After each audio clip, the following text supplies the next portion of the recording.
Welcome to Cyber Wise Guys, where we break down the latest trends, threats, and technologies in cybersecurity, helping you stay one step ahead and cyber wise. Our guest today is Richie Rai, the North American Cybersecurity Channel Lead at Microsoft. Welcome to the program, Richie. How you doing? Richie. Thank you for having me, Chance. Really excited. I know this has been quite some time in the making and thrilled to finally be on and talk about security. Okay. So great to have you. We've been working together for a while, and I don't know how many of our listeners, and again, I say this to play the devil's advocate for our conversations and to throw you under the bus and put you under the spot. Love it. He's driving the bus, Richie. Tell us a little bit. Tell us a little bit, Microsoft and security, how it came about, because not many organizations, I think, are aware that Microsoft is one of the top, if not the leader of cybersecurity nowadays. Yeah, and I'll start with the one-liner that I think you've heard from me, Danny, and a lot of folks at Microsoft will say the same thing, which is Microsoft is the largest security vendor in the world that no one's heard about. And, there's some truth to it, but then there's also some demystification needed. And the truth is Microsoft has been offering security services and products for decades. Mm-hmm. And the reality is that now it's at a point for the past several years, in fact, where security is a standalone solution area. And in fact, it's the reason that our customers are moving to, as we call, up the stack when they think about cloud, or they think about modern workplace, or even Surface. Frankly, security is what's driving a lot of those conversations. And, we've been at a point now for several years where we have a robust end-to-end story around it, which is gaining a lot of traction.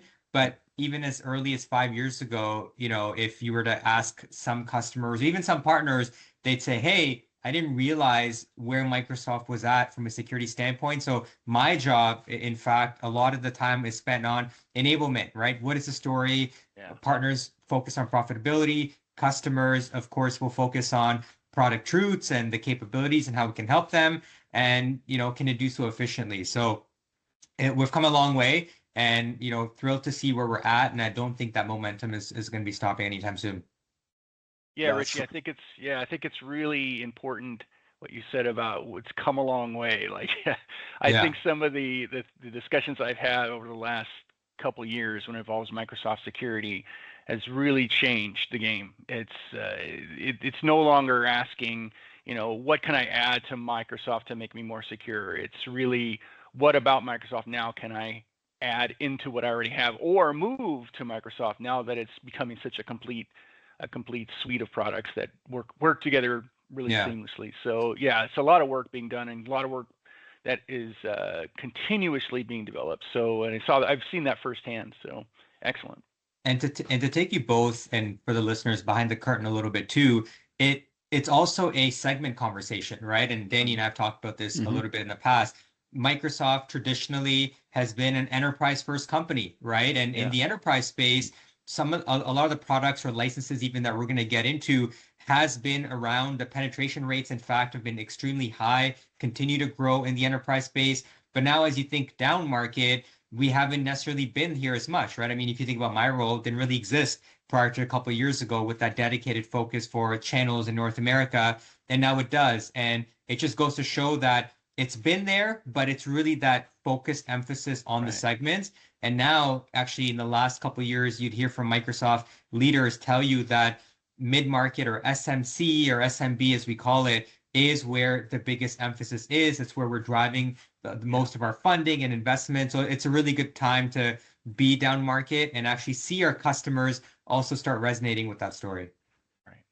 So when it comes to partners and not so much partners, but I would say even organizations and customers, right? Yeah. Many of them are on the E3 license and what have you. They're kind of like, security is not their main concerns, and even if they are concerned, they don't have a lot of resources to manage things, right?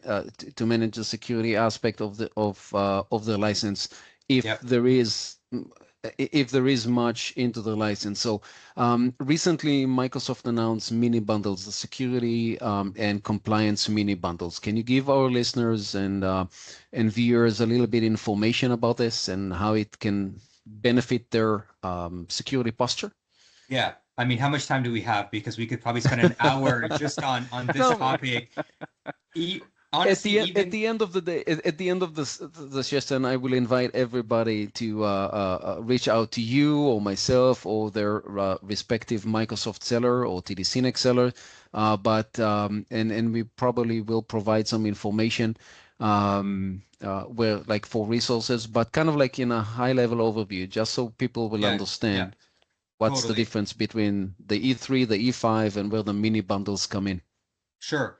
Let's start with how Microsoft positions our products down market, right? Because I think that's very critical. For a long time now, Business Premium has been that hero motion, and our viewers will know that Business Premium includes those advanced endpoint security capabilities that you would get in quote unquote E5, right? And that's where we've been spending a lot of time.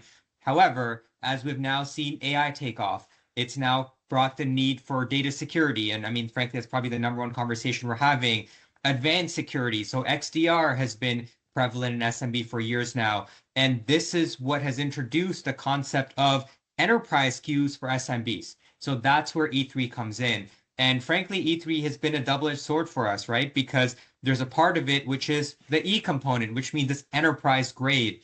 And at the same time, it's also not the maximum advanced capabilities, which is what you would want E5 for. So we're in this purgatory, if you will, where customers will purchase E3 or partners will recommend E3, and rightfully so. But customers would then say, hey, it doesn't have the advanced capabilities that I would need. For instance, it doesn't have XDR. So what other solutions do I need to bolt on top of it? And that's really the first conversation that we get into with customers, which is first, there are a lot of capabilities within E3 across identity, endpoint management, data security, cloud app security, and more, where we as Microsoft and as partners need to coach customers on taking advantage of what they already own. And in a lot of cases, we don't, because security in SMB traditionally has been a transactional process. And now it's no longer the case. You can't go do that because there's just way too much in it. So first, it's actually educating our customers on what they're buying, right? And when I look at the data internally for our North American market, if you were to ask me, Richie, what segment of customers have the most number of point solutions, I would tell you without a doubt, and the data suggests it's E3 customers, because they just feel that, hey, it doesn't have all the security that I need. But actually 40% of that reason is because we haven't helped them understand what they own. And 60% is they probably don't understand that E3 is not that full XDR experience that you want. For that, you need to go to E5. So that is actually where we start and need to start the conversation. And that's actually, Danny, why we spend so much time on, let's go talk to our customers with E3, because they need to understand what are they looking for. Because if you're paying for E3, but then you're also paying for 30 other solutions just to get the same thing done, yes, you're not going to see value in it. And in that case, you should probably think about cost consolidation. That brings us to E5. And E5, right out of the gate, what I'll start by saying is it has existed for the last 5 to 6 years, right? If not more. And it's only because, again, Microsoft has traditionally been an enterprise company where we haven't brought those services and products down to SMB. But E3 customers could have purchased E5, as early as 2018, 2019. It's just that we focus on Business Premium because, again, we're focusing on like the real true SMB and customers. So what Microsoft realized, again, 5-7 years ago was, well, moving from E3 to E5 is a big step, right? Especially for smaller customers and organizations, it needs to be that step ladder approach. That's where we introduced E5 compliance and E5 security, Danny, which you called as mini bundles, right? So it's more of an internal nomenclature, but ultimately what we're saying is, if you truly want XDR or threat protection, you don't have to go to full E5. If you are on E3, you can go to E5 security. Similarly, if you are prioritizing data security today because you want to optimize your data security posture so you can turn on Copilot or any other AI service, then maybe you think about E5 compliance. And that's also the same price of E5 security. So you can almost do one or the other as a step up on E3 before going to full ME5. And if you want both, of course, it just makes more sense to go to E5 directly. And the timing actually for this conversation is really, really good, Danny, because as of yesterday morning, we just announced a 50% promo on E5 compliance. And it has to be in combination with Copilot. So I've been sharing that message that data security and Copilot go hand in hand, but now we're also seeing the incentives, tell that same story. And of course, profitability is a big part of the conversation for our partners, and that will only amplify the message to end customers. So everybody wins. So really excited, to be able to share that as well. So for our partner audience,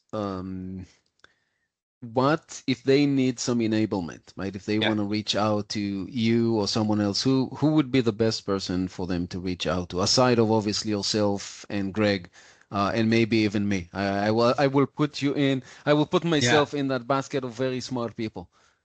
Absolutely. Awesome. Danny, enablement is the number one conversation for security for us, for Microsoft and SMB, because again, not enough folks just know the story, right? So we have to tell that story, and a lot has changed. But I would say there are an ample number of resources and tools we make available. First, Danny, we've done many, one-to-many partner enablement activities. Whether you sell Microsoft today or do no Microsoft security business, it doesn't matter. We have programs that are available for you.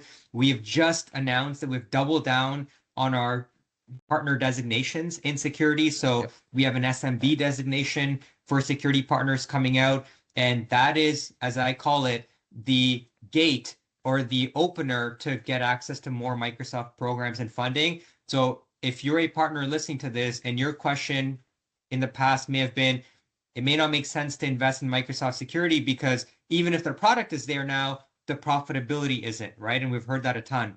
That is no longer the case. So what I would implore you to go do at the very least is just have a conversation with us and let's go tell you that story and make sure you understand it so that you can then make an informed decision on whether you build out a Microsoft security practice, and whether you do or don't, you are in the best position to be that trusted advisor for your end customer. Yeah, I think those conversations are going to be critical. Microsoft is moving so fast. It's like the Silicon Valley, and move fast and break things, right? They're developing so quickly that it is difficult for us to tell the story about, well, Microsoft is now here, because now once we say that, well, then now they've moved forward on progressing down the security journey, which is fantastic. I mean, it's a great burden to carry when you're trying to communicate Microsoft. So I think it's important, though, that even if there's only just one or two things that a SMB is concerned with, or a partner's concerned with, it should be asking those questions, because you don't know what you're going to discover, right?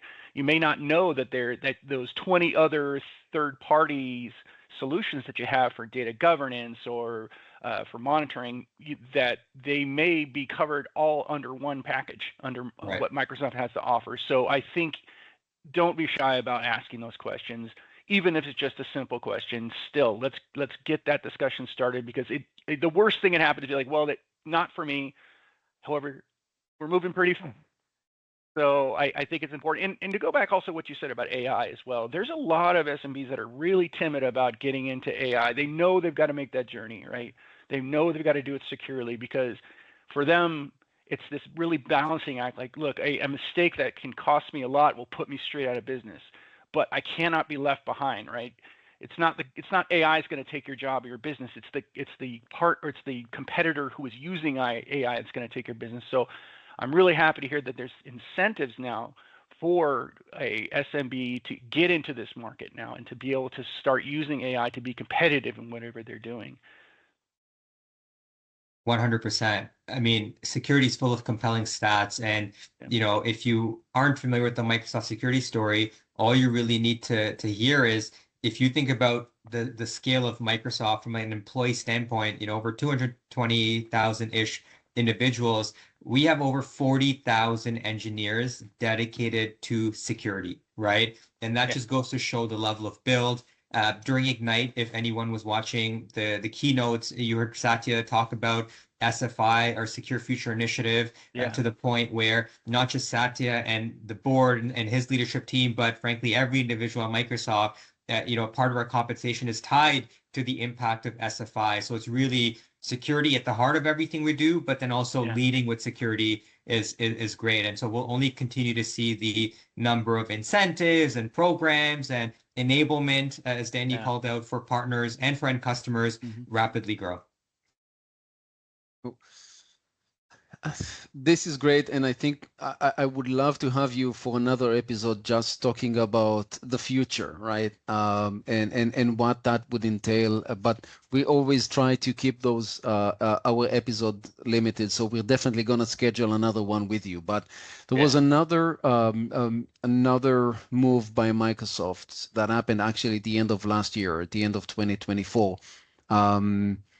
Mostly around the Azure side, which was the mandatory MFA sign-in. Can you tell us a little bit about it and what made Microsoft made that move, right? What was the cause for that, and how that affect customers and partners alike?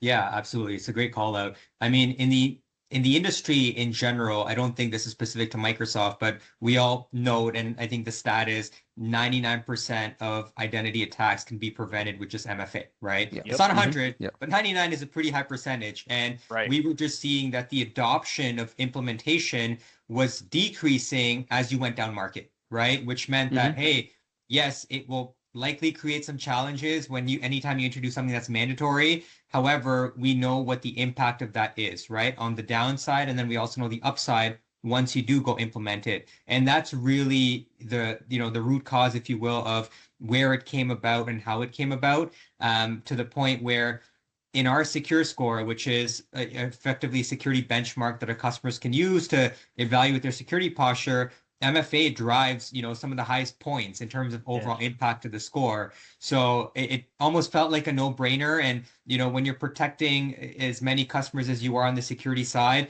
sometimes in a lot of cases, especially for SMB customers, you don't necessarily have, a security operations team or a red team or a blue team to go and implement these controls, to monitor your posture. Maybe you can't afford to have an MDR company and pay for SOC services. So what is the minimum level of work that I need to go do to go implement it? And if Microsoft can just go and automate it for me in some cases, then it's better. So that's really where it came about, right? Because there's so many things we can talk about in security, but it all really starts with identity. And of course, Azure Active Directory is such a big part of the story and conversation. So it just felt like a natural fit and effectively raise the floor. We'll take care of the ceiling, but let's raise the floor for everyone. And I think that's the genesis.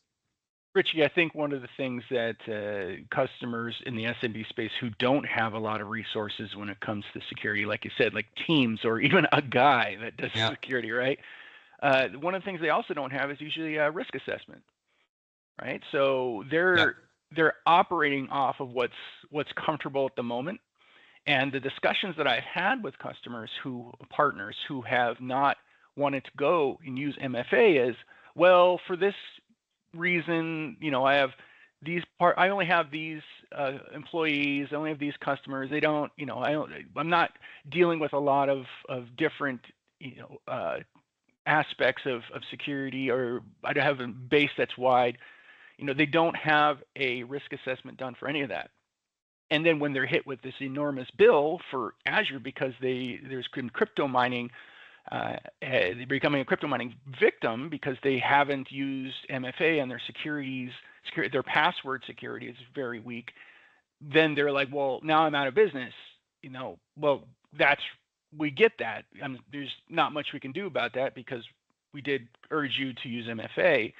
It's a factor of the fact that they have not done a security risk assessment. And if that was presented to them, if they had a risk assessment done, or even informally using something like Microsoft Stride, right, where it allows you to look at different threats, they would see that something like a simple change like adding MFA to Azure, would be an excellent move to make a huge impact with very little downside. So, I think there's a lot going on with small businesses who don't have these. And the reasons that they're not moving to this was, again, because they simply don't know, or the thing that is most convenient for them was the only thing in their face. And there was no one standing up saying, hey, we really need to look at the risks here, of the impact of what can happen. And so I think when moving to, mandatory MFA in Azure, I think that's an excellent move to defend these businesses. I'm sorry, but that's one of the best things you can do. And although there can be some pain in adopting or making a change like that, the fact is considering what can happen otherwise. I think it's that pain that they're going to be suffering with having to deal with MFA, which is not all that difficult to begin with, is going to be a lot less than having to explain a $500,000 bill for a business that makes, $10,000 a month. So, I think that's just something we're going to have to do as a group of those of us who are in the SMB space with Microsoft. Are just going to have to deal with. So we're effectively building a muscle, right? Yes. The vendors, the partners, and our end customers, frankly, down market. And it's not that this is net new and no one's doing it. I mean, we have a cohort of partners that are amazing at it, where they would tell you, hey, a risk assessment is table stakes. How could you not have a risk assessment?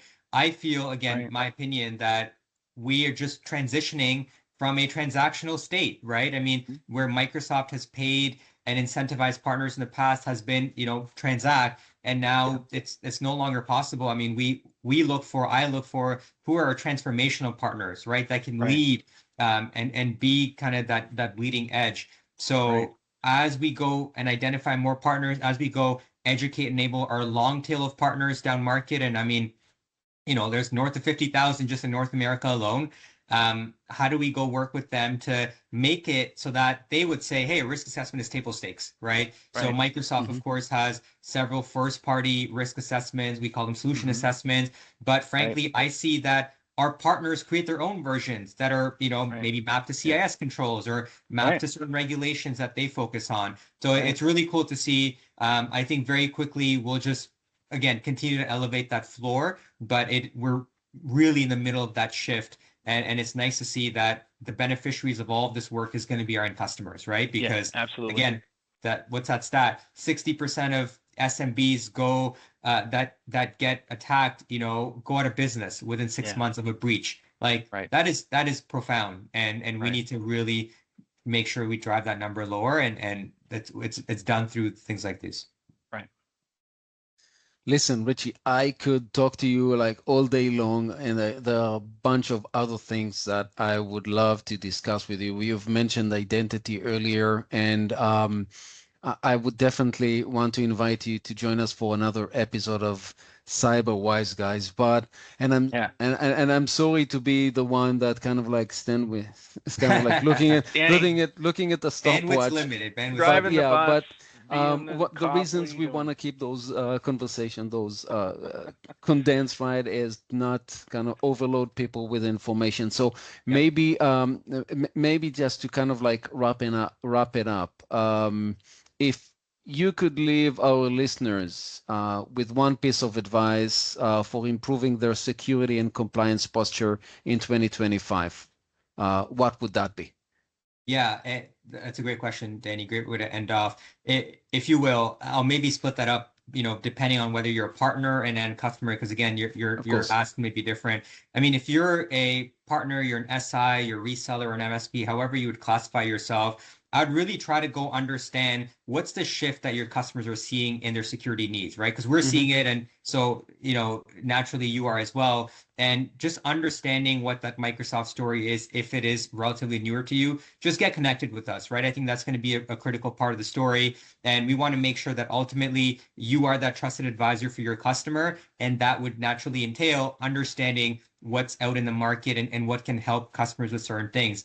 If you're an end customer, generally, top 3 priorities in security are going to be data security, endpoint security, and now more and more cloud security, right? And one of the differentiators and value props for Microsoft is that end-to-end security story. And so if that is something that you're going down the path of, again, get connected with TD SYNNEX, reach out to us, and let's ensure that we can help you go down that path and evaluate that path, because I'll be the first to say, as an employee, that Microsoft isn't also the easiest, right? There's a lot of history there, and there's a lot that we go build out, and there's a lot we pump into our products, and that's why we need the best and brightest partners to help our customers through that journey. And so it's only fair of you to, be diligent and really push us to get you on that journey and get you secured, because ultimately we're all on the same mission. So just really looking forward ultimately to seeing and helping our customers and our partners just raise the floor, and hopefully, Microsoft Security has a role to play in that. So thank you for that. I want you to promise me that you'll come back to talk about other great topics from Microsoft, because there are many. Just kind of like to name a few: zero trust, identity, right? Privilege access, and so forth. Can I get a promise you'll be back on the CyberWise, guys? Oh, only if you'll have me back, Danny. There you go. Perfect. So with that, we'll send you the application form later. Yep. It's not easy. I got to work hard. 22 pages, I know. Thank you, Richie, for joining us today, and I'm sure we'll get together soon. But in the meantime, I'd like to thank our viewers, our listeners. Thank you for tuning in to CyberWise, guys, because staying secure means staying smart. And until next time, stay vigilant, stay informed, and stay CyberWise. Thank you, guys, and we'll see you soon.